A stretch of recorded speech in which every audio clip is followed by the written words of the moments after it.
Assalamualaikum warahmatullahi wabarakatuh. Nama saya Levna Moldiarianto dari kelas 1011 Multimedia. Hari ini saya akan menjelaskan materi penginderaan jauh melalui mind mapping. Pengertian: penginderaan jauh adalah ilmu, seni, dan teknik untuk merekam suatu benda, gejala, dan area dari jarak jauh tanpa kontak langsung atau bersinggungan dengan alat pengindra berupa sensor buatan. Komponen penginderaan jauh memiliki 7 komponen. Yang pertama adalah sumber tenaga. Sumber tenaga berfungsi agar sensor dapat merekam objek dari cahaya yang dipantulkan oleh objek. Sumber tenaga yang digunakan dalam sistem penginderaan jauh adalah tenaga elektromagnetik. Sumber utamanya adalah sinar matahari. Selain matahari, bisa juga loh menggunakan tenaga buatan. Hal ini terbagi menjadi 2, yaitu penginderaan jauh sistem pasif, yakni menggunakan sinar matahari, dan penginderaan jauh sistem aktif, yakni menggunakan sumber tenaga buatan dengan tenaga pancaran cahaya. Komponen yang kedua adalah atmosfer. Atmosfer mempunyai peran menghambat atau mengganggu tenaga sinar matahari yang datang melalui serapan, pantulan, dan hamburan. Atmosfer sendiri bersifat selektif terhadap panjang gelombang. Hambatan atmosfer ini disebabkan oleh debu, uap air, dan gas. Komponen yang ketiga adalah objek. Setiap objek memiliki karakteristik tertentu dalam memantulkan dan memancarkan tenaga ke sensor. Objek yang banyak memantulkan tenaga tampak cerah, sedangkan objek yang sedikit memantulkan tenaga tampak gelap. Komponen yang keempat adalah sensor. Sensor adalah benda yang digunakan untuk melacak, mendeteksi, dan merekam objek-objek di alam dalam jangkauan tertentu. Sensor sendiri berfungsi untuk menerima dan merekam tenaga yang datang dari suatu objek. Komponen yang kelima adalah wahana. Wahana adalah kendaraan yang digunakan untuk membawa sensor guna mendapatkan data inderaja. Komponen yang keenam adalah perolehan data. Perolehan data dapat dilakukan dengan cara manual dan digital. Dan komponen yang terakhir adalah penggunaan data. Tingkat keberhasilan dari penerapan sistem penginderaan jauh ditentukan oleh penggunaan data. Kemampuan penggunaan data dalam menerapkan hasil penginderaan jauh dipengaruhi pengetahuan yang mendalam tentang disiplin ilmu masing-masing. Jenis citra. Penginderaan jauh memiliki jenis citra, yaitu citra foto. Citra foto berupa potret objek di permukaan bumi. Berdasarkan spektrum elektromagnetik yang digunakan, ada 4 jenis citra foto, yakni foto pakromatik, foto orkromatik, foto ultraviolet, dan foto inframerah. Yang kedua adalah citra non-foto.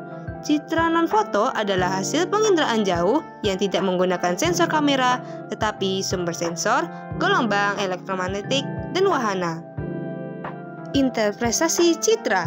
Penginderaan jauh memiliki interpretasi citra, yaitu bentuk-bentuk atau gambar yang terdapat di dalam foto udara atau citra merupakan konfigurasi atau kerangka suatu objek. Yang kedua adalah ukuran. Ukuran objek di dalam citra penginderaan jauh terkait dengan skala. Oleh karena itu, menggunakan unsur ukuran dalam melakukan interpretasi foto udara atau citra harus selalu mengingat skala foto udara atau citra tersebut.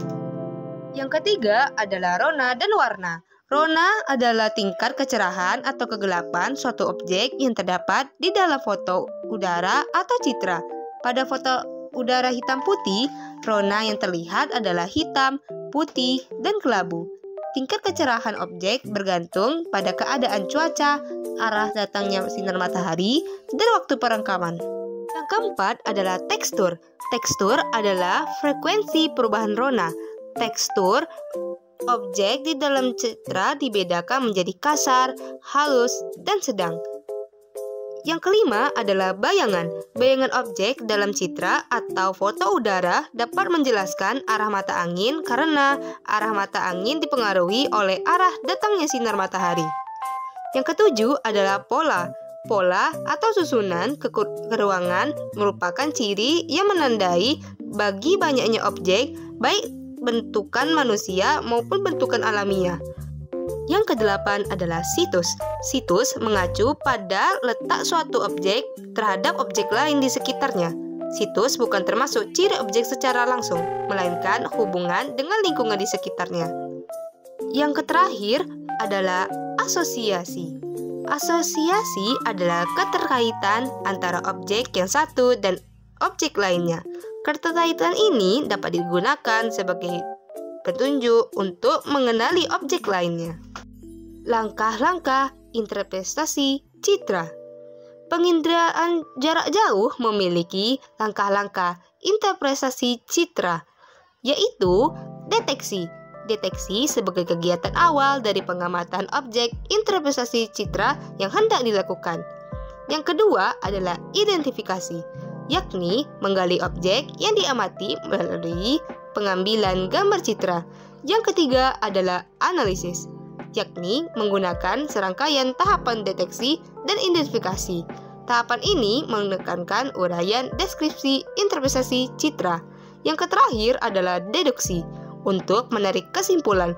Penarikan simpulan tidak dapat dilakukan sekali. Perlu pengamatan berulang-ulang, identifikasi yang terperinci, dan analisis yang baik. Manfaat. Penginderaan jauh memiliki manfaat, yaitu dalam bidang kelautan. Citra penginderaan jauh yang biasa digunakan untuk penelitian di bidang kelautan antara lain SEASAT atau MOSS atau MOS.